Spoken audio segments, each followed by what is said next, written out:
The Mr. Beacon podcast presents The Internet of Finding Things with special guest Misha Nossik, CEO of Haystack Magic. The Mr. Beacon podcast is sponsored by Wiliot, scaling IoT with battery-free Bluetooth.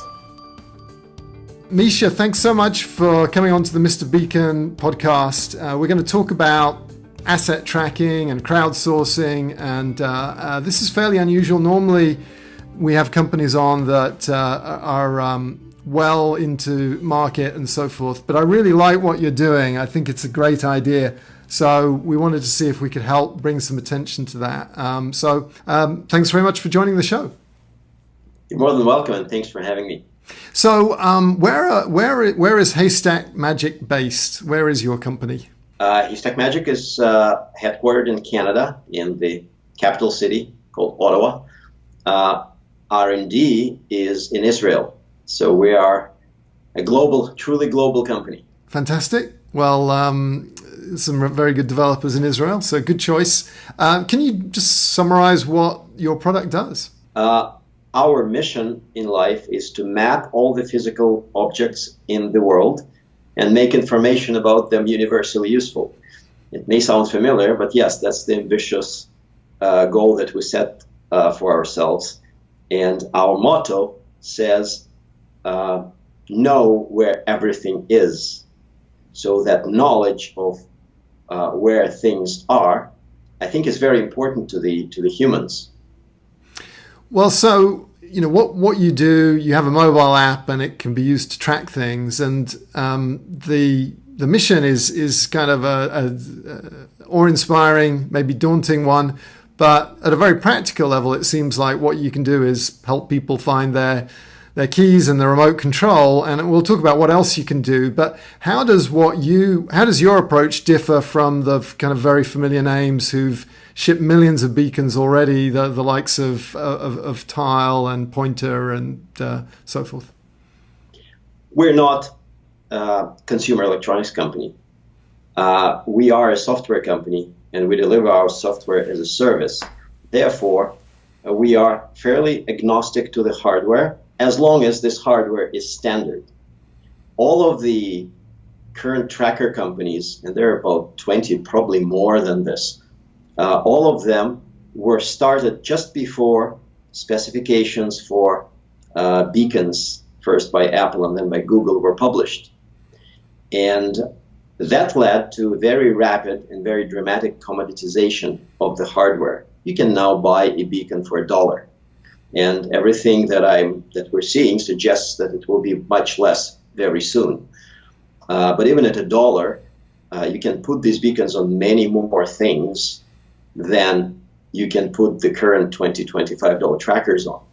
And therefore, when you have the massive amount of things and places marked by beacons, you can have a very different approach. And when you mentioned that it's keys and wallets, because it's the first thing people think about, and that's what they fear of losing. However, they really lose these things very infrequently. What happens more frequently is people misplace things, both at home and in the workplace. And I believe that wherever people are in the workplace, in all of the verticals, in all of the industry verticals, and in their private lives, they need the solution that kind of works the same and is based on the same technology. That's what gives it scale, and that's what lowers the price. When you say the same technology, what do you mean by the same technology?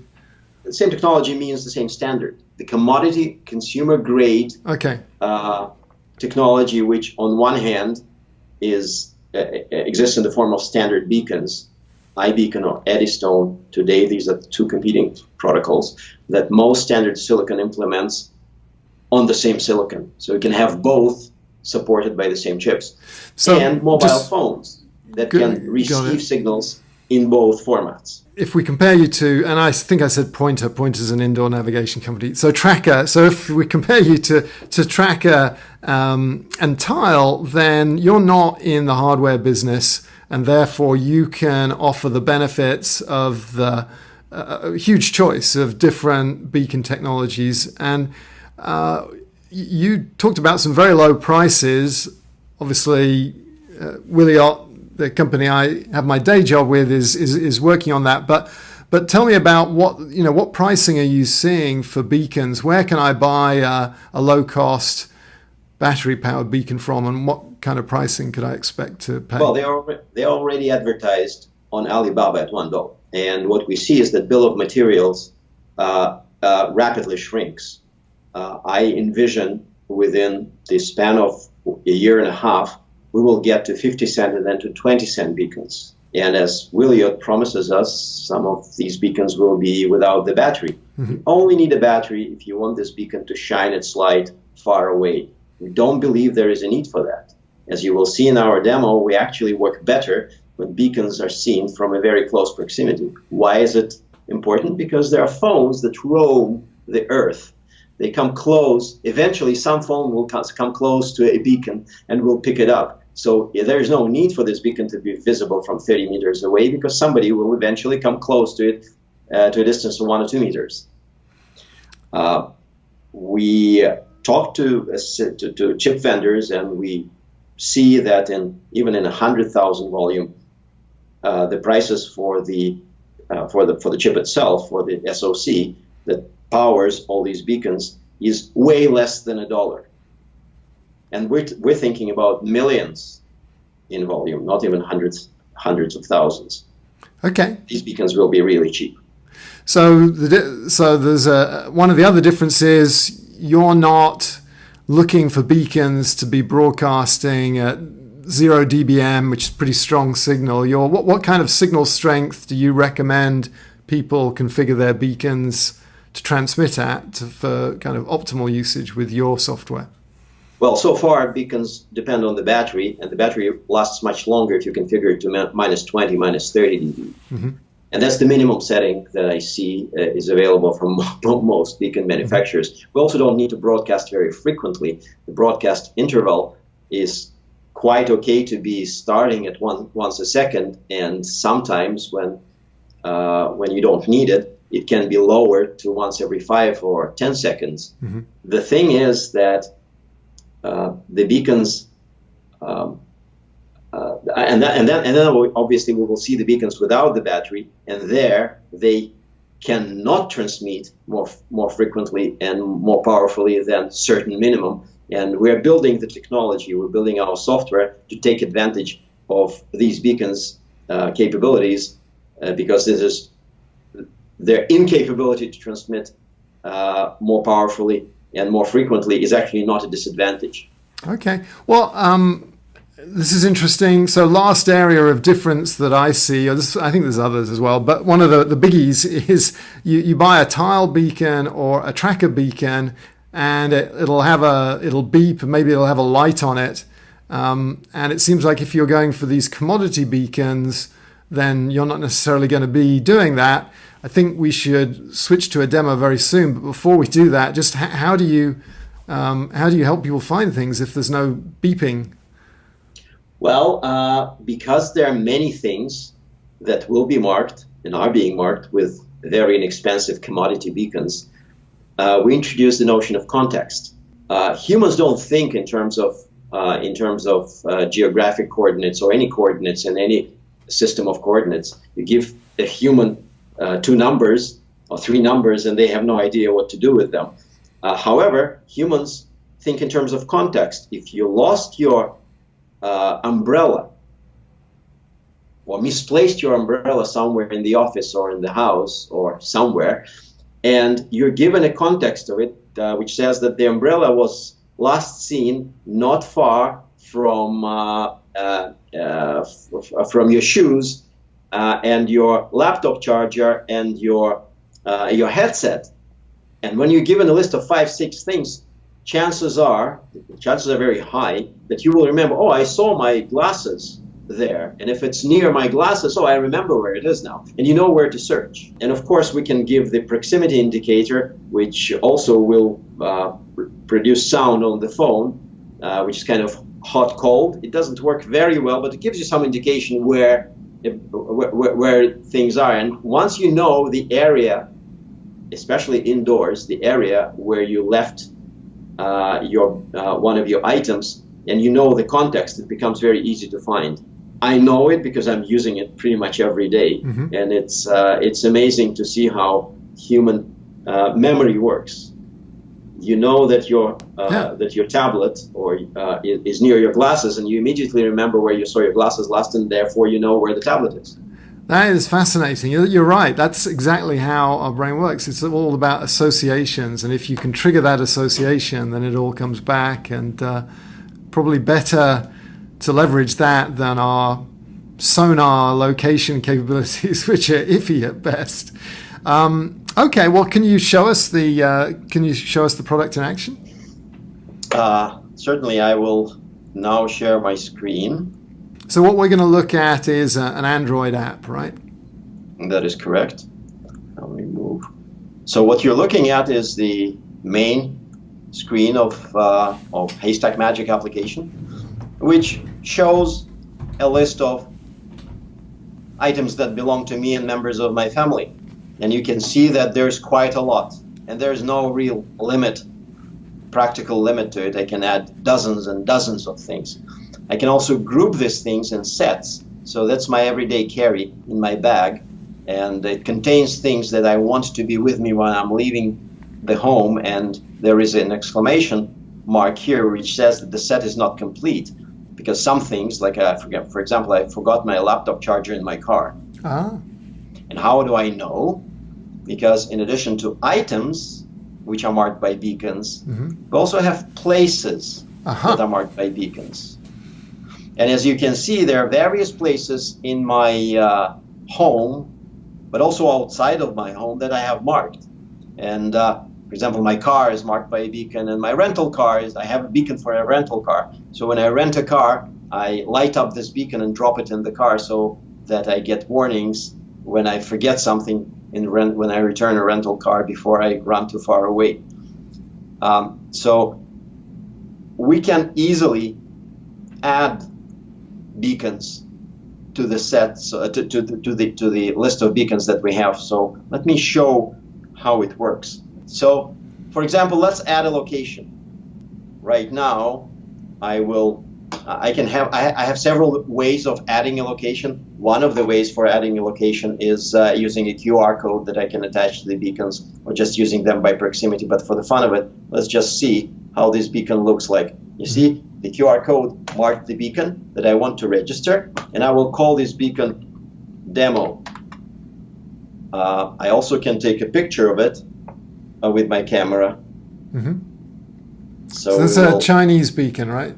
This is the beacon made by a company in Shenzhen called Minu, and this is our preferred supplier for beacons so far. How much do they cost? Well, they are advertised between I think $1 and $10. Okay. And the price depends on the volume. Got it. So because I'm buying them in the volume that is measured in dozens, I buy like 20 or 40 at a time, it's higher than $1. But if I buy 100,000 of them, it will be probably close to $1. Got it. And by the way, it's interesting that the beacons of all sorts cost about the same, although this beacon looks much more. It's much larger with larger battery than beacons that we glue to things. This is the beacon used to mark the location. So we're uploading this beacon into a database, which exists in our service.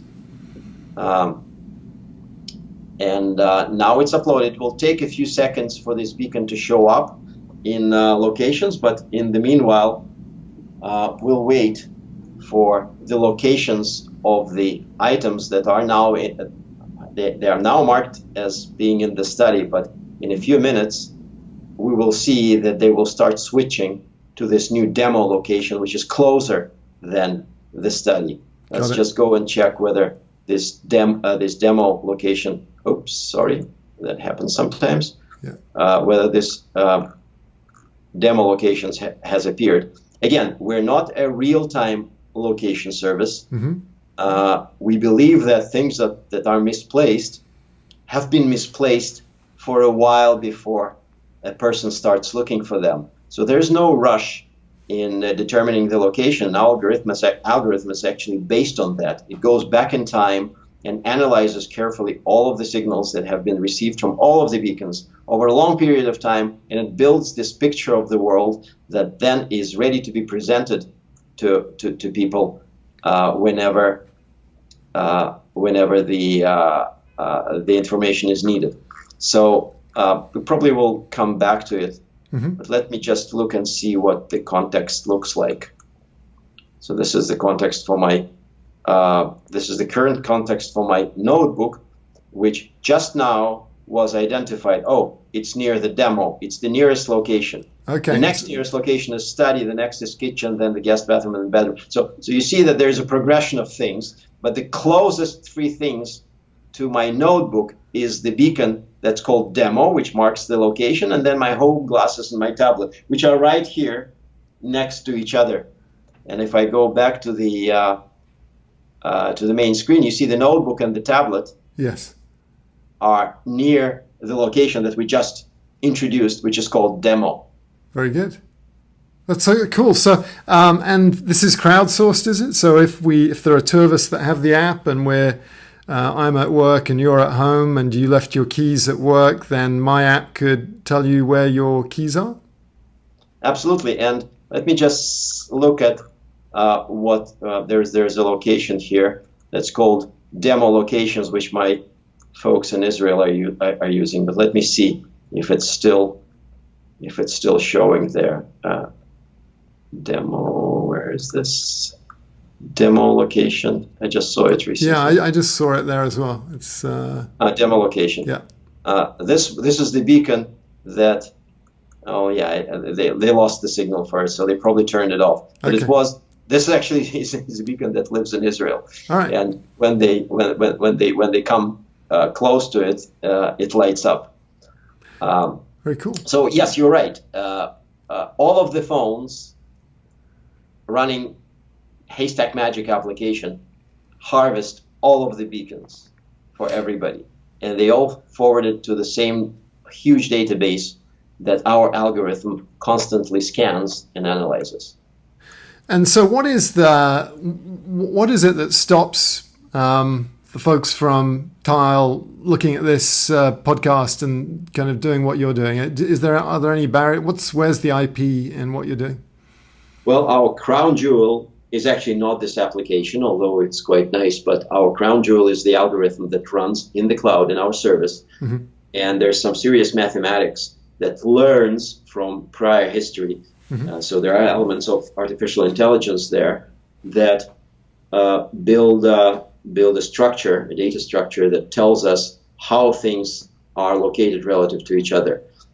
This is protected by patents, and we keep on filing them. Mm-hmm. So that's the barrier. Obviously, we don't really see all the current beacon tracker vendors, our competitors. Mm-hmm. We actually, for the fun of it, we just registered one of them with my flight bag. All right. And our algorithm doesn't quite know what to do with it because it shines its light so brightly, it broadcasts at such a high power, wasting a lot of battery, that we see it from anywhere. So our algorithm says, well, it's near all of the beacons, so it just gives me the address where I currently am, where this item is. Whereas every other beacon, which is standard, we can tune it to much lower power, transmit power, and therefore we can correlate it with nearby other beacons, which are our location markers. But we can register non-standard beacons, and if these companies want to cooperate with us, we are they're more than welcome to reach out to us. And if they disclose their proprietary protocols, we could probably integrate them all into this application, and they will be all working together. Cool. You were talking about the proprietary nature of the Tiles protocol and so forth, and I guess one of the other differences is that what they're doing is proprietary, but it's also connection orientated, right? And you're just working in beacon mode without a connection. Of course, the beacons imply that they are broadcasting. It's a unidirectional So it's a connectionless way of gathering information.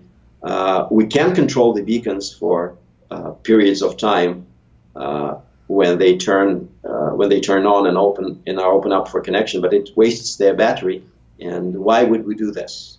We don't see any need to talk to these beacons, other than maybe change their power settings and broadcast period settings. But we already set them so low and so infrequently that it doesn't really make much sense. Tell us a bit about the applications for this. There's the home applications, but you're kind of engaged with some other interesting partners and customers. Talk about those. First thing that comes to mind when you think of tracking possessions, tracking items, is the household or domestic use, like household use and consumer market. However, we believe that what we do transcends various verticals, and we're just in the beginning of a huge change in human behavior where things are being increasingly shared. The way was shown to us by early vendors of software that allowed people to share cars or their dwellings, their residences. But now we see co-working spaces changing the way people work, and the same companies change the way people live. So we're at the very beginning of the cycle of sharing economy, where things will be shared that cannot be really tracked with the GPS kind of precisions, like the cars, the bicycles, and the houses. There will be tools, and there will be all kinds of objects that can be shared between people that are very small and live indoors. So you need to find a new way of expressing their location, and this is exactly what we do. And beacons would be a huge help and a huge game changer in this. And when I say beacons, I mean commodity inexpensive, sub $1, maybe sub 50 cent type of tiny beacons embedded into everything. Yeah, I think that's true, and we're seeing people that make products starting to think about traceability, trackability, to mitigate issues around theft. But as you say, it can be part of the sharing economy as well. Well, that's really cool. So we've seen the product, talked about some of the direction that you're going in. It's clearly differentiated. Any last things you want to say before we wrap up? I think that this is the very early days of item location based on standard radio beacons, standard Bluetooth beacons. And I think that the industry will win and will benefit from cooperation between different vendors, hardware vendors, software vendors, and all kinds of consumers of the technology, including businesses, workplaces, co-working places, all kinds of offices, real estate. These are the markets that need to cooperate in order to bring it to life. Well, I love that vision, and I agree with it. So it's really been good to have you on the show. Misha Nossik, CEO of Haystack Magic, thanks very much. Thank you very much, Steve.